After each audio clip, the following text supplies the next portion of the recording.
ঢাকায় চাঁদাবাজির অভিযোগে অস্ত্রসহ ৩ জন গ্রেফতার। রাজধানী ঢাকার শাহ আলী থানার গরান চটবাড়ি এলাকায় চাঁদাবাজির অভিযোগে তিনজনকে গ্রেফতার করেছে র্যাব। অভিযানের সময় তাদের কাছ থেকে একটি বিদেশি পিস্তল, একটি ম্যাগাজিন এবং ১১ রাউন্ড গুলি উদ্ধার করা হয়।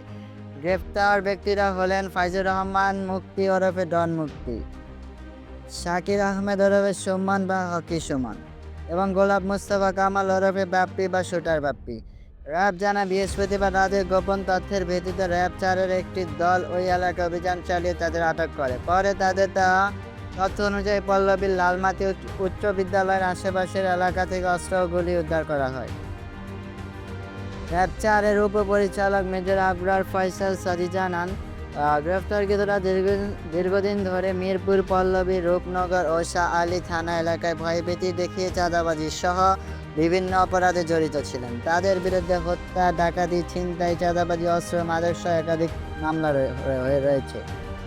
র্যাব আরও জানায়, আসন্ন জাতীয় সংসদ নির্বাচনকে সামনে রেখে অবৈধ অস্ত্র উদ্ধার ও শীর্ষ সন্ত্রাসীদের গ্রেপ্তার ও দেশব্যাপী অভিযান জোরদার করা হয়েছে।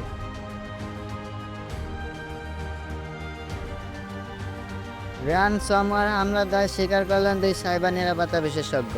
যুক্তরাষ্ট্রের বিভিন্ন প্রতিষ্ঠানে ব্ল্যাক ক্যাট র্যানসমওয়্যার ব্যবহার করে সাইবার হামলা চালানোর অভিযোগে ২ সাইবার নিরাপত্তা বিশেষজ্ঞ দোষ স্বীকার করেছেন। অভিযুক্তরা হলেন জর্জিয়ার ওয়াটকিনসাভিলের বাসিন্দা ৩৩ বছর বয়সী রায়ান ক্লিফোর্ড গোল্ডবার্গ এবং টেক্সাসের রোয়ানাকের বাসিন্দা ২৮ বছর বয়সী কেভিন টাইলার মার্টিন। মার্কিন বিচার বিভাগের তথ্য অনুযায়ী ২০২৫ সালের নভেম্বর মাসে তাদের বিরুদ্ধে বাণিজ্য কার্যক্রমে বাধা সৃষ্টি ও অনলাইনে চাঁদাবাজি ষড়যন্ত্রের অভিযোগ আনা হয়। পরে আদালতে তারা অভিযোগ স্বীকার করেন। আগামী ১২ মার্চ ২০২৬ মামলার রায় ঘোষণা করা হবে। প্রতিটি অভিযোগের সর্বোচ্চ ২০ বছর পর্যন্ত কারাদণ্ড হতে পারে।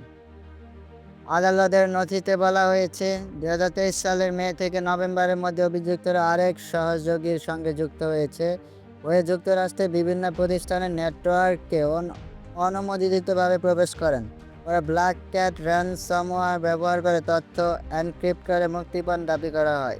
এই চক্রের অবকাঠামো ব্যবহারের বিনিময়ে আদায়কৃত অর্থের ২০% ব্ল্যাক ক্যাট গোষ্ঠীকে দেওয়া হয়। রায়ান ক্লিফোর্ড গোল্ডবার্গ আগে সাইবার নিরাপত্তা প্রতিষ্ঠান সিগনিয়ায় ইনসিডেন্ট রেসপন্স ম্যানেজার হিসেবে কর্মরত ছিলেন। অন্যদিকে কেভিন টাইলার মার্টিন ডিজিটাল মিন্টে কাজ করতেন, যেখানে তিনি র্যানসমওয়্যার হামলার শিকার প্রতিষ্ঠানের পক্ষে মুক্তিপণ নিয়ে আলোচনা করতেন।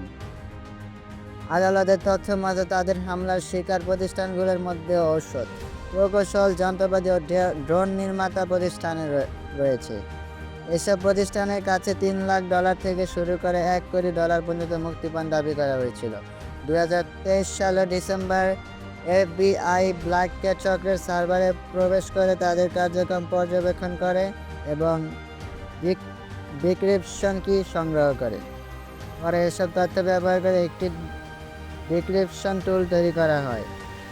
FBI এর হিসাবে ২০২৩ সালের সেপ্টেম্বর পর্যন্ত ব্ল্যাক ক্যাট চক্র ১,০০০-এর বেশি ভুক্তভোগীর কাছ থেকে অন্তত $30 কোটি আদায় করেছে।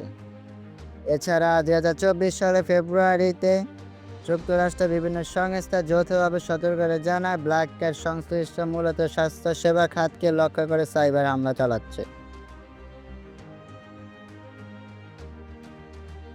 দুর্ঘটনায় নিহত ব্যক্তির কফিন অতিরিক্ত পা পরিবার ও পুলিশ বিভাগে। নাটোরের বাগাতিপাড়ায় সড়ক দুর্ঘটনায় নিহত এক ব্যক্তির কফিন অতিরিক্ত একটি পা পাওয়াকে কেন্দ্র করে জটিলতা তৈরি হয়েছে। বিষয়টি নিয়ে নিহত ব্যক্তির পরিবারকে চরম ভোগান্তিতেও পড়তে হয়েছে। একই সঙ্গে বিব্রত অবস্থায় পড়েছে পুলিশও। গতকাল বৃহস্পতিবার সকালের রাজশাহীর পুঠিয়া উপজেলার ঝালমলিয়া বাজার এলাকায় বালু বোঝাই একটি ট্রাক উল্টে গেলে মোহাম্মদ সেন্টু সহ 5 জন নিহত হন। নিহতদের মধ্যে 3 জনের বাড়ি নাটোর জেলায়। পুলিশ নিহত সেন্টুর মরদেহ কফিনে করে পরিবারের কাছে পাঠালো, সেখানে 3টি বিচ্ছিন্ন পা পাওয়া যায়। সন্দেহ থাকলে 2টি পা সহ সেন্টুর মরদেহ দাফন করা হয়। তবে অতিরিক্ত পাটির মালিকানা নিয়ে পরে জটিলতা দেখা দেয়। নিহত সেন্টুর চাচাতো ভাই কামরুল ইসলাম যেন অতিরিক্ত পার্টি রেখে দাফনের পর বিষয়টি পুঠিয়া থানাকে জানানো হয়। পুলিশ জানায় ওই দুর্ঘটনায় আহত রায়হানেরও হতে পারে। পরে রাজশাহী মেডিকেল কলেজ হাসপাতালে চিকিৎসাধীন রায়হানের ভাতিজা আনিক হোসেন সেন্টুর বাড়িতে এসে পার্টি দেখেন এবং জানান সেটি তার চাচার নয়। এরপর রায়হান চিকিৎসাধীন অবস্থায় মারা যান। এই অবস্থায় সেন্টুর পরিবার বিপাকে পড়ে যায়। পুলিশকে জানালে তারা পার্টি হাইওয়ে থানা জমা দিতে বলে। পরে সেন্টুর স্বজনেরা গাড়ি ভাড়া করে ওই থানায় পৌঁছে দেন। পুঠিয়া থানার ভারপ্রাপ্ত কর্মকর্তা ফরিদ উদ্দিন বলেন, দুর্ঘটনার পর ফায়ার সার্ভিসের কর্মীরা একাধিক মরদেহ উদ্ধার করেন। হতাহতের সংখ্যা বেশি থাকায় কফিনে মরদেহ রাখার সময় কিছু ভুল হয়ে থাকতে পারে। পরে মামলা হাইওয়ে থানার হওয়ায় সেখানকার পুলিশ বিষয়টি দেখছে। হাইওয়ে থানার ওসি মোজাম্মেল হোসেন জানান, নিহত সেন্টুর স্বজনেরা থানায় একটি জমা দিয়ে যান। পরে আহত রায়হানের মৃত্যু হলে তার স্বজনেরা এসে সেটি নিয়ে যান।